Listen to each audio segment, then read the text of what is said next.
Assalamualaikum warahmatullahi wabarakatuh. Apa kabar kalian? Semoga kalian baik-baik saja dan tetap diberikan kesehatan oleh Allah Subhanahu wa Ta'ala. Bantu channel kami dengan cara subscribe dan tekan tombol lonceng kalian. Terima kasih. Semoga kisah ini bermanfaat. Aku itu capek seharian kerja, Bang. Sedangkan kamu di rumah santai-santai saja. Kamu kira hidup itu tak butuh uang? Suara Imara meninggi ketika pulang kerja melihat suaminya hanya tiduran dan main game ponsel di dalam kamar. Adakah rasa ibamu melihat istrimu yang sedang hamil bekerja mati-matian untuk menghidupi keluarga, Bang? Keluh Imara lagi. Indra yang sudah terbiasa dengan omelan istrinya itu hanya menanggapinya dengan diam. Percuma saja ditanggapi, karena itu hanya akan membuatnya emosi dan bertengkar lagi dengan Imara. Sudah lebih dari 2 tahun Indra menganggur karena terkena PHK dari kantornya. Bukan tak mau mencari kerja, tapi Indra terlalu gengsi jika pekerjaan yang didapat tidak sesuai dengan keinginannya. Masa sarjana disuruh jadi staf, harusnya ya jadi manajer. Begitu kata Indra saat istrinya mencoba menasihati. Selama Indra tidak bekerja, Imara yang menjadi penopang kehidupan mereka. Pekerjaan apapun dia lakukan, mulai dari berjualan camilan, jadi reseller online, sampai buruh cuci setrika pun dia lakoni. Semua itu demi asap dapur agar tetap mengepul. Terlebih kini dia tengah hamil. Kehamilannya sudah memasuki usia 5 bulan. Mau tidak mau Imara harus bekerja lebih keras lagi demi mempersiapkan biaya untuk persalinan nanti. Biarpun ada jaminan kesehatan, tapi dia tidak bisa hanya mengandalkan hal itu. Tabungan tetap harus ada untuk berjaga-jaga kalau ada sesuatu hal yang darurat. Saat ini suaminya benar-benar tidak bisa diandalkan karena semenjak di PHK laki-laki itu seperti kehilangan semangat untuk bekerja. Setiap hari kerjanya hanya bermain ponsel dan menonton televisi. Alhasil Imara terpaksa menjadi wanita tangguh demi kelangsungan hidupnya. Seperti biasa Imara bangun jam 3 subuh. Dia mulai membungkus makanan-makanan ringan yang akan dijualnya di sekolahan. Untungnya tak banyak, hanya sekitar 500 sampai 1.000 rupiah setiap bungkusnya. Kalau sedang beruntung dagangannya akan habis terjual, tapi itu pun tidak setiap hari. Setelah sholat subuh, Imara menyiapkan sarapan untuk suaminya dan juga ibu mertuanya yang sedang sakit. Mereka memang tinggal di rumah ibunya Indra, sebut saja Bu Leha. Hal itu karena Bu Leha sedang sakit, jadi sudah jadi kewajiban mereka untuk merawatnya. Sebenarnya Indra masih punya kakak perempuan, namun kakak perempuannya yang bernama Dewi itu tinggal jauh di perantauan bersama dengan suaminya. Setiap kali Bu Leha menanyakan kapan Dewi pulang, dia selalu beralasan tak punya uang untuk kembali ke kampung halamannya. Untung saja Bu Leha merupakan mertua yang tidak banyak tingkah, seperti kebanyakan mertua-mertua di luar sana. Dia tak pernah menuntut banyak dari anak dan menantunya itu. Bu Leha sadar kalau kehidupan mereka memang sedang tidak baik. Sudah bisa makan sehari-hari saja itu lebih dari cukup. Bu, sarapannya sudah siap. Mau Imara ambilkan sekarang atau nanti? Tanya Imara saat masuk ke dalam kamar mertuanya. Nanti biar ibu yang kesana saja, Ra. Kamu istirahat saja dulu. Kasihan kandunganmu, jawab Bu Leha. Iya Bu, nanti kalau Imara sudah berangkat dan ibu butuh apa-apa, panggil saja Bang Indra ya, pesan Imara. Karena bagaimanapun juga mertuanya itu sudah dia anggap seperti ibu kandungnya sendiri. Iya, kamu hati-hati di jalan ya. Jangan dipaksakan kalau kamu sedang capek, ucap Ibu Leha penuh perhatian. Imara pun mengangguk pelan. Kemudian Imara membangunkan Indra yang masih tertidur. Bang, bangun. Ayo cepat mandi lalu sarapan. Tolong antarkan aku ke sekolahan, ucap Imara sambil menepuk-nepuk pipi suaminya. Indra menggeliat dan membuka matanya pelan. Diliriknya jam dinding yang tertempel di kamarnya.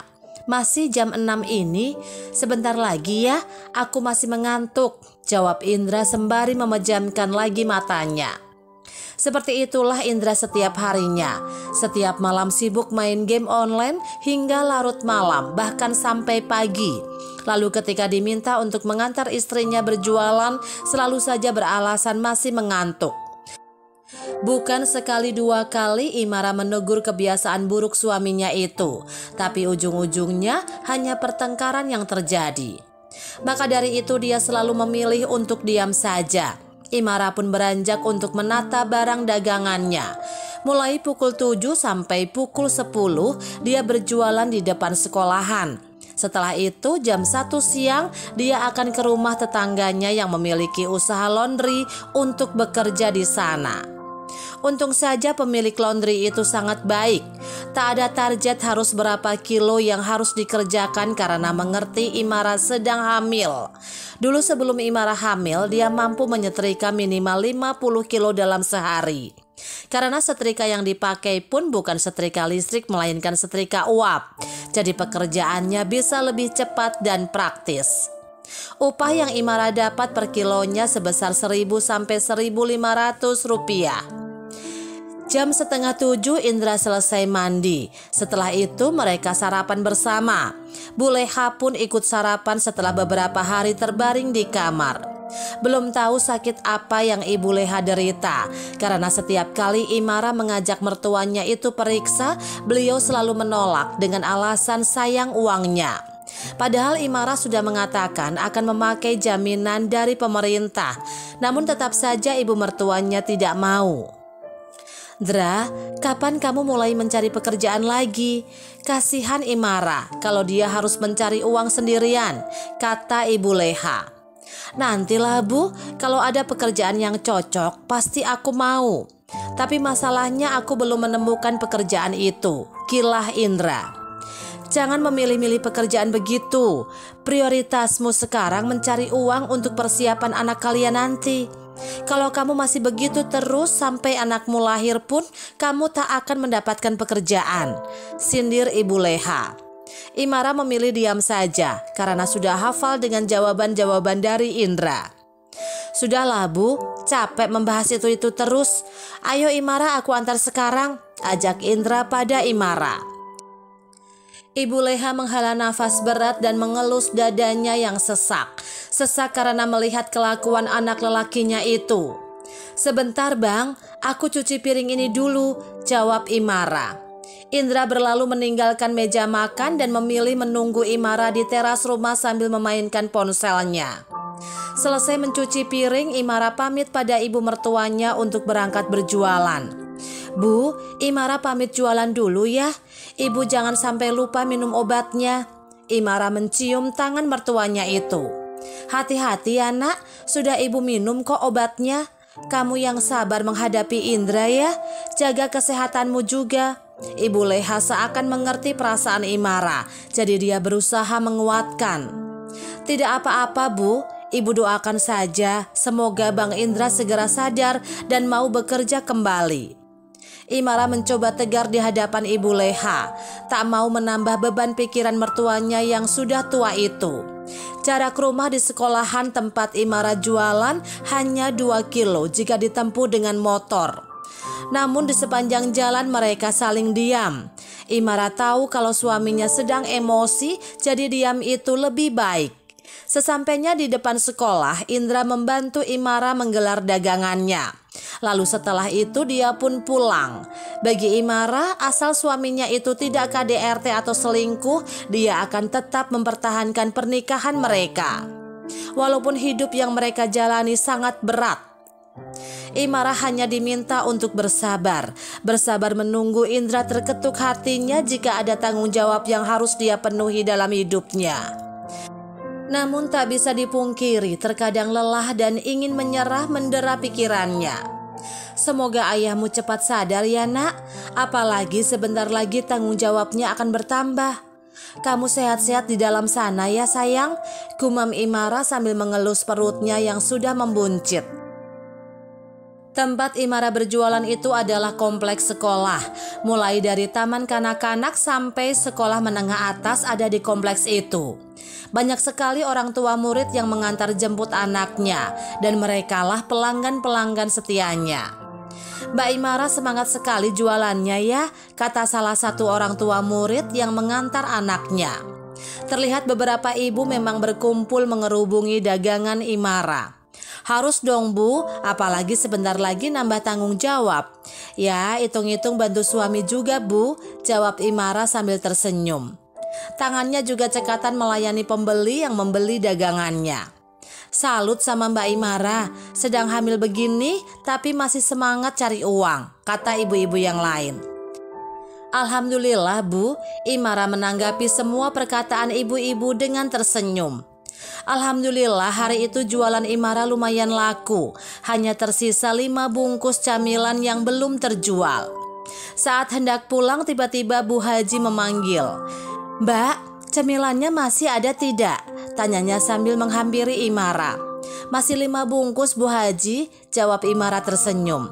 Saya beli semua ya, kata Bu Haji. Membuat binar mata Imara kala Bu Haji ingin memborong sisa dagangannya. Alhamdulillah, boleh Bu. Imara dengan cekatan memasukkan 5 bungkus camilan itu ke dalam tas plastik. Bu Haji memang dikenal sebagai orang yang sangat dermawan. Tak jarang jika Imara bertemu dengannya, pasti dagangannya akan diborong habis. Imara pulang dengan membawa uang sebesar Rp100.000. Sebanyak 20 bungkus camilan berhasil dia jual. 98 merupakan modalnya, sedangkan 20.000 adalah keuntungannya. Namun saat sudah dekat rumah, Imara terkejut ketika melihat ada begitu banyak orang berkumpul. Dia pun bergegas mempercepat langkahnya. Ada apa ini? Suaranya membuat semua orang menengok ke arahnya. Namun tak ada satupun yang menjawab pertanyaannya.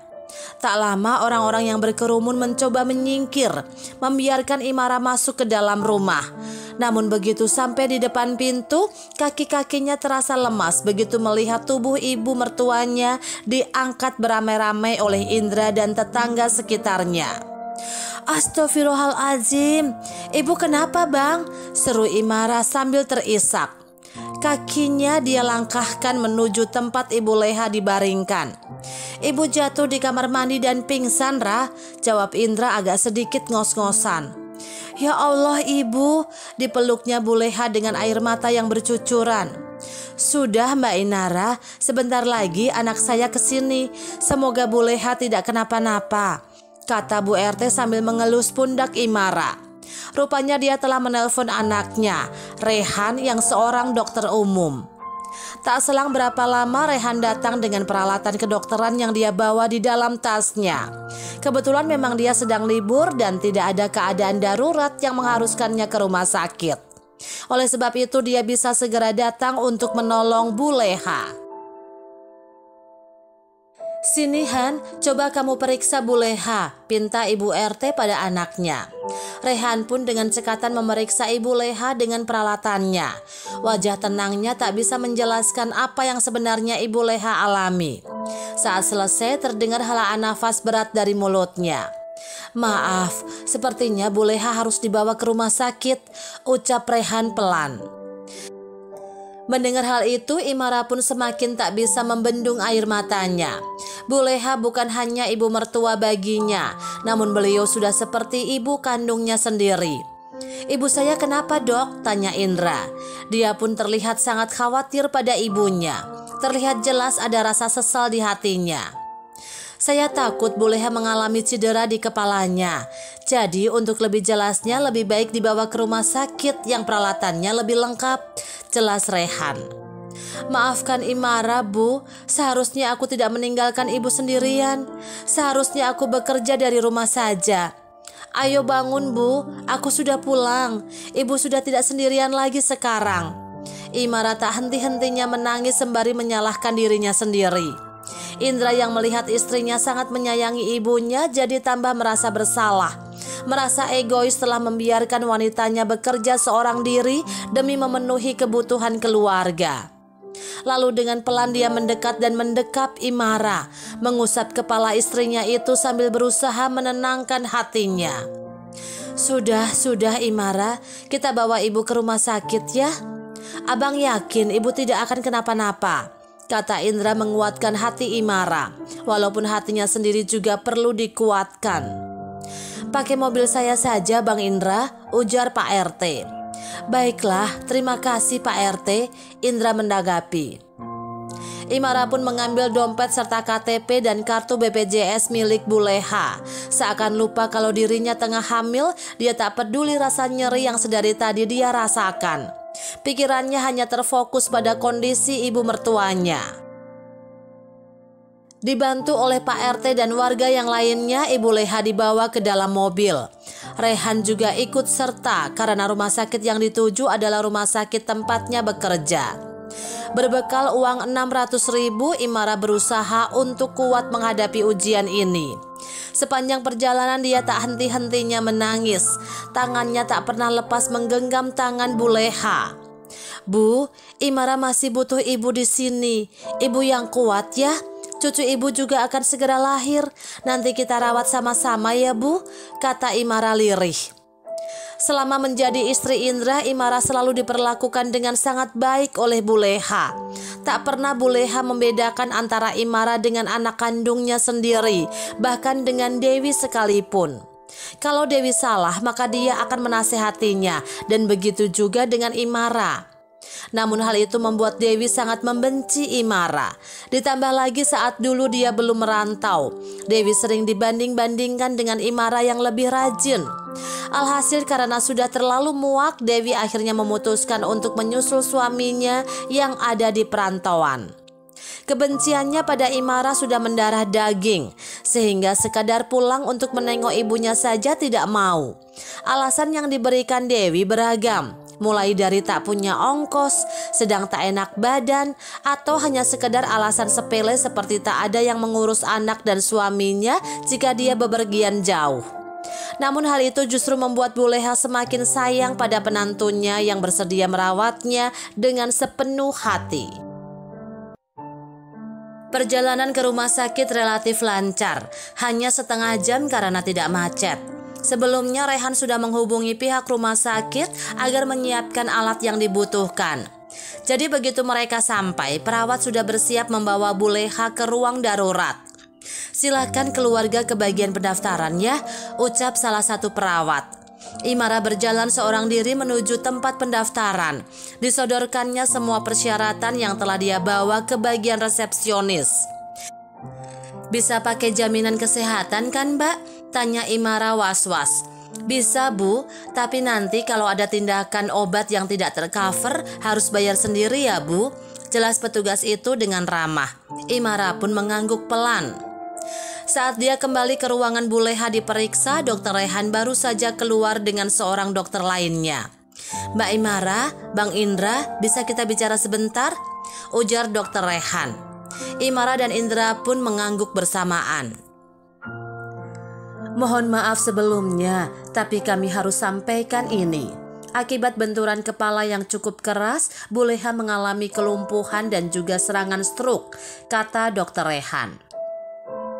Bak tersambar petir, Imara dan Indra tak bisa berkata-kata lagi. Masalah ekonomi keluarganya saja sudah cukup sulit, sekarang ditambah ibu mereka terkena stroke dan lumpuh. Cobaan apa lagi ini? Ya Allah, batin Imara menangis. Indra menggenggam tangan istrinya kuat. Mereka berdua saling menguatkan dalam diam. Air mata sudah tak bisa lagi keluar dari mata keduanya. Lalu kami harus bagaimana Dok? Tanya Indra. Sebagai orang awam, Indra dan Imara memang tak tahu harus melakukan apa setelah ini. Rehan pun menjelaskan dengan tenang. Setelah itu mereka kembali ke tempat Buleha dirawat. Dengan perasaan amat sedih, Imara memandangi tubuh wanita tua itu yang terbaring di ranjang. Tubuh yang dulu mampu menghidupi dua anaknya seorang diri setelah suaminya berpulang terlebih dahulu di usia 30-an. Seorang wanita yang sangat kuat dalam menghadapi segala masalah hidup yang makin pelik. Kini harus terbaring lemas dengan segala penyakit yang dideritanya. Kita harus bagaimana, Bang? Imara mencoba bergantung suaminya itu. Bagaimana apanya? Jawab Indra bingung. Dia memang sarjana, tapi terkadang pikirannya agak lambat untuk mencerna apa yang istrinya maksudkan. Abang bisa merawat ibu di rumah, pancing Imara. Dia hanya ingin suaminya sadar akan kewajibannya menafkahi keluarga, bukan hanya berpangku tangan dengan istri seperti belakangan ini. Apalagi sekarang istrinya tengah hamil dan ibunya mengalami lumpuh. Kalau dia masih belum sadar juga berarti ada yang salah dengan hatinya. Nanti kita minta Mbak Dewi pulang saja, biar dia juga ikut merawat ibu, saran Indra. Hatinya masih belum bisa menerima saran dari istrinya. Imara selalu menyarankan untuk menerima pekerjaan apapun, sembari menunggu pekerjaan yang pas. Ego dan gengsi yang tinggi masih menyelimuti hatinya. Tak mau berdebat di rumah sakit, Imara pun memilih untuk diam setelah mendengar kalimat yang keluar dari suaminya itu. Sementara Indra izin keluar untuk membeli makan, meninggalkan senyum pahit di bibir Imara. Imara menggenggam tangan ibu mertuanya dan berkata, "Bu, cepat sembuh ya. Aku tahu ibu pasti kuat. Ada Imara dan Bang Indra di sini," bisik Imara di telinga Buleha. Perlahan Buleha membuka matanya karena bisikan tersebut.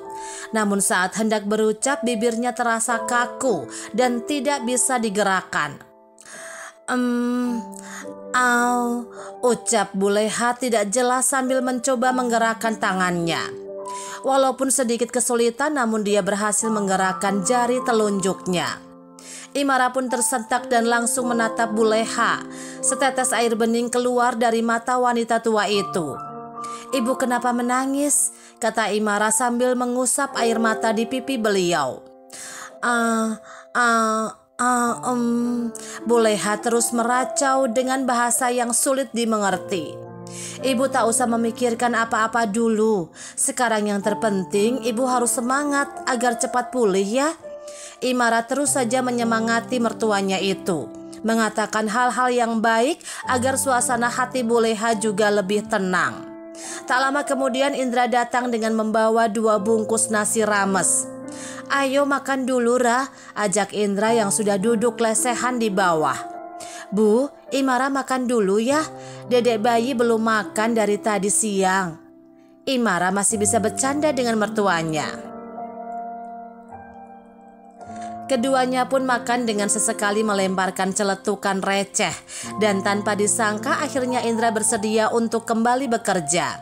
Dia mengatakan bahwa mulai besok dirinya akan bekerja di salah satu kafe milik temannya, sembari mulai melamar pekerjaan di perusahaan-perusahaan yang bagus. Hal itu membuat hati Buleha sedikit tenang. Walaupun kehidupan sedang menguji keluarga mereka, tapi Buleha berharap Indra dan Imara bisa seperti ini seterusnya. Dalam pernikahan, perdebatan dan pertengkaran memang bukan hal yang baru. Meski begitu, Imara dan Indra tetap bisa tertawa dan bercanda bersama. Rupanya mereka masih saling mencintai seperti dulu. Perbedaan yang menyatukan mereka.